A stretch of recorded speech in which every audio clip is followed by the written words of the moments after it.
Hello, ladies and gentlemen. This is Eddie Marcus one more time. And I'm here again in an attempt to expose the evilness of our society, to expose the evilness of our country, to expose the evilness of those who you have given authority to represent you, and their misrepresentation must be identified so that you can know it. But we're not out trying to punish people. You know, that's the old way of doing things. You find somebody, discover somebody that's doing some bad stuff, and you want to stick them in. But we want to try a new approach. That approach is that when people do things that's evil, they are motivated by this or that. And if we got anything going for ourselves, it is our business to determine what that is or that is and fix it. We owe that to love, to change people way into the kindness of the evolution of God's love, not trying to punish people. Hey, man, that's crazy. And so, ladies and gentlemen, it's no good to just identify problems if we can't offer some solutions at that same moment, giving us a chance to understand what's really being said. And so I have taken a few notes, ladies and gentlemen. I'm so sorry. I mean, if I was just talking to you impromptu, I'm sure the things I'm going to say to you, I could say right off the top of my head. But as I was getting these thoughts, I wrote them down, and they kind of came to me that way. And I'd like to just share I'm sorry I don't have that ability to look at you, to look straight at you and still be able to say these things like that. But I'll do the best I can because I want you to know that how the nation got sucker punched. How the nation got sucker punched. Now, I'm going to tell you, ladies and gentlemen, America got sucker punched. And I want you to understand it real clear how America got sucker punched and what happened to you in the process, okay? So bear with me for just a few moments. Now, there is a contract between the elements of the system of government, according to the Constitution. Yeah, we have a system of government that tries to follow the dictates of the Constitution. Now, there are rules and regulations that represent the people's concerns within this government. Now, the people are willing to accept an outcome that reflects thorough observation.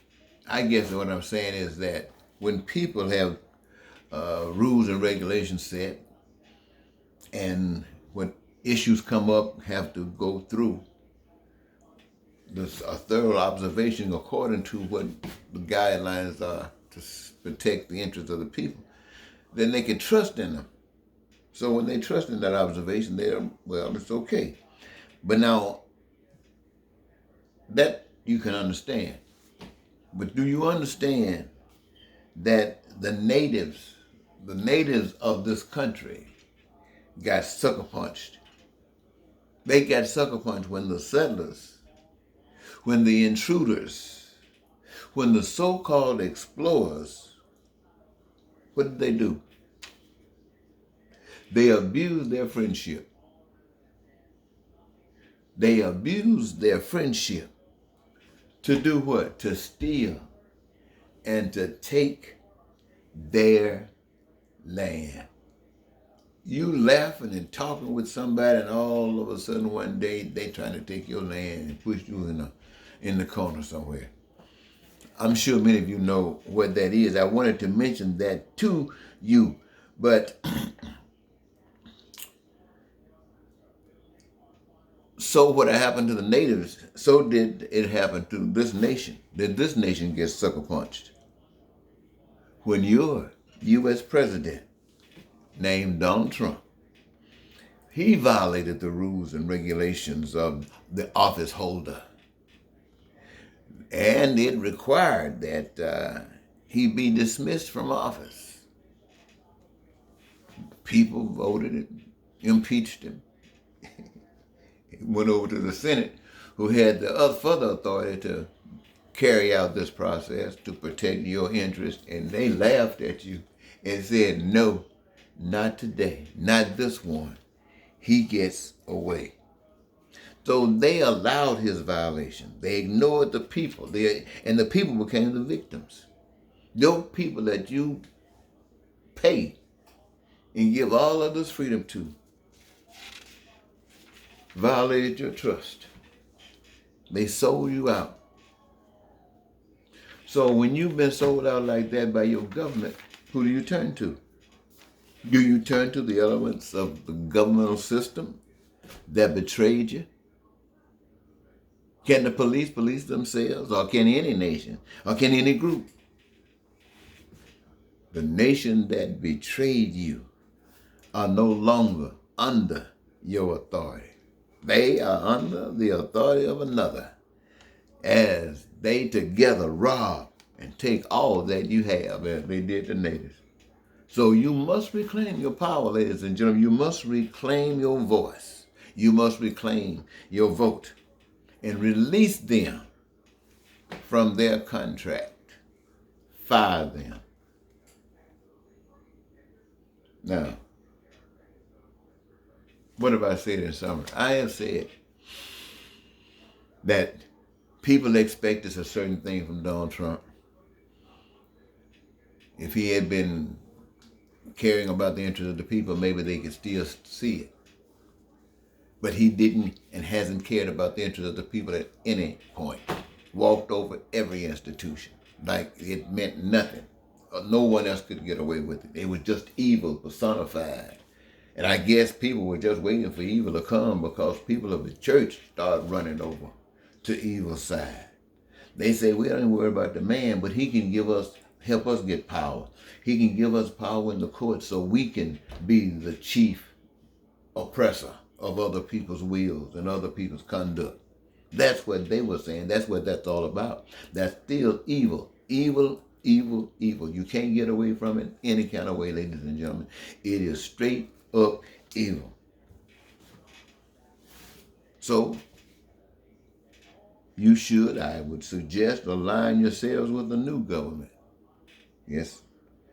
An established, an honest, and a just government that is well connected to all that is good. You know, ladies and gentlemen, I'm talking about a government of freedom, a government of prosperity and peace, a government of joy and dreams fulfilled. Now, I'm not just speaking about you, but I'm speaking about every citizen of this country and ultimately every citizen of the world. No longer, ladies and gentlemen, should you be committed to having these lying, cheating, hating, terrorizing racists, killing monsters like President Trump and the Senate and all of those that allowed this abuse of your protection against you, turn their backs on you.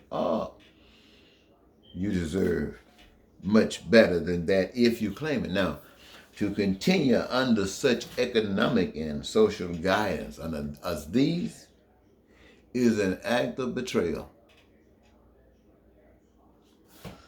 Someone in this instance is begging enslavement. And once again, anyone that follows the guidance and dictates of this same power is the act of retards. You have the power, ladies and gentlemen, to create a superior system of government where everyone is satisfied. Only you can do this. Having done so, you are qualified to authorize. Authorization without qualification is chaos, and they won't do it for you. What you won't do for yourselves, but they will abuse your ignorance. So I'm saying, ladies and gentlemen, once again, I want to alert you that presently the people in Washington who won't give you a release package, who are going through all of this stuff, are playing games with the people of this nation. You got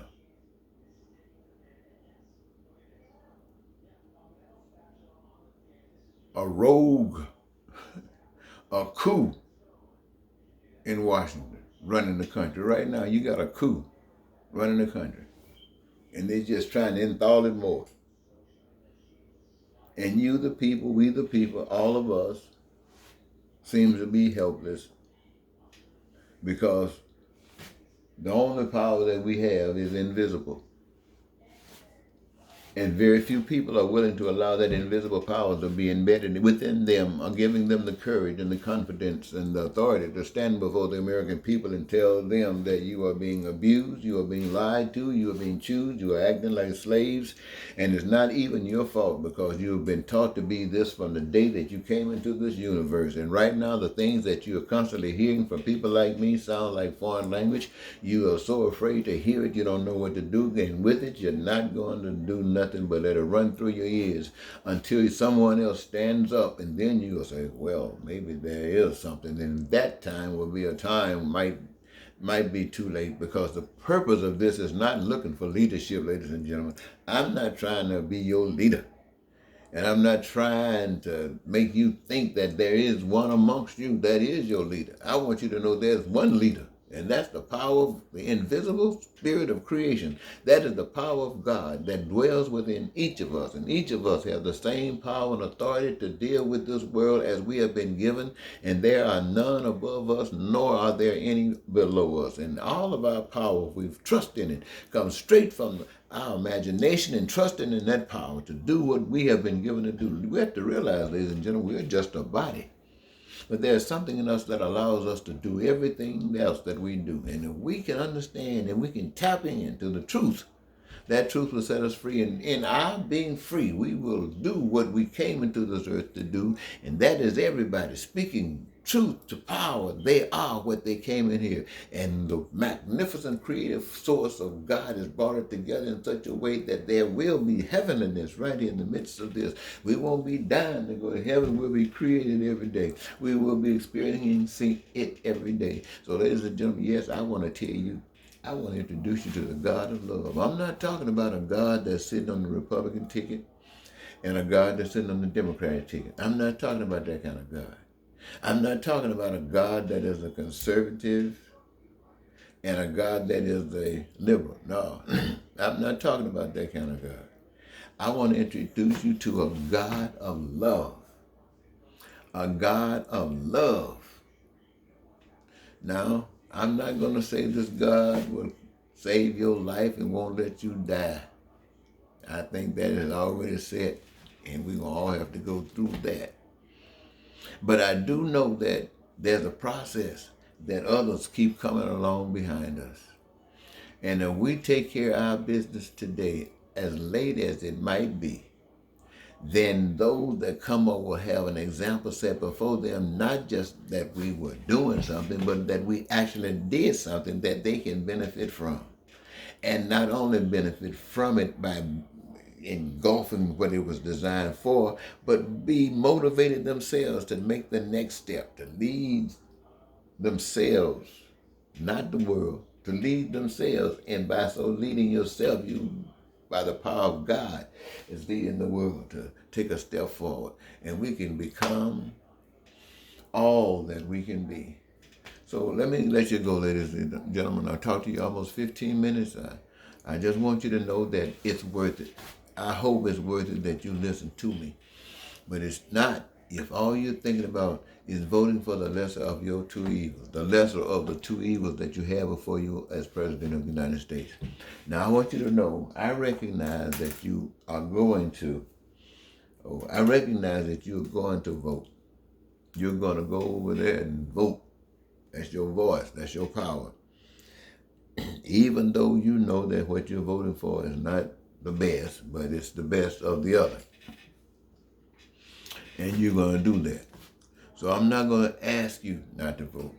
Do what you must do. But I want you to know that having done that, and whatever you have to go through to get settled back in some kind of subtlety, it still is just the beginning. because we must make sure, ladies and gentlemen, but without a doubt, that not one American ever is without food, clothing, and shelter. Ever. And that means the best that Americans can produce. No one should ever be without it. No one should ever be without access to education, unlimited and unrestricted. And that, my friends, every American and anybody else that lives in America. Same for health care, from the womb to the tomb. And nothing prevents us. You see, ladies and gentlemen, the process, here's how it works. Every last one of us who are on this earth today, there is something that we want to do. People say, well, they're doing nothing, they're lazy. Now, ladies and gentlemen, there is something that everybody want to do. And given the opportunity to do it, they will do it in a heartbeat. If they need education or whatever they need to do to be better at it, having been given a chance to do it, they will be willing to do it. That's why education is unlimited and unrestricted, so they can be the best that they can be at whatever they give, so that we the people will be receiving the best as we give the best at all times, enjoying every moment of it. And that's what I'm talking about.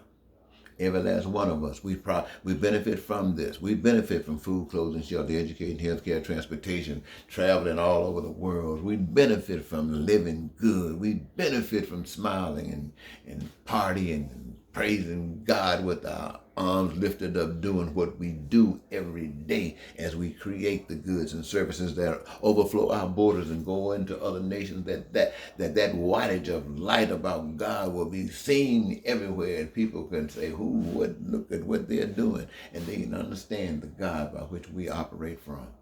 So, ladies and gentlemen, I don't mind asking you to follow that, thinking about that. And so, having said that, I think I'll let it go for now. Until next time, Eddie Marcus saying goodbye.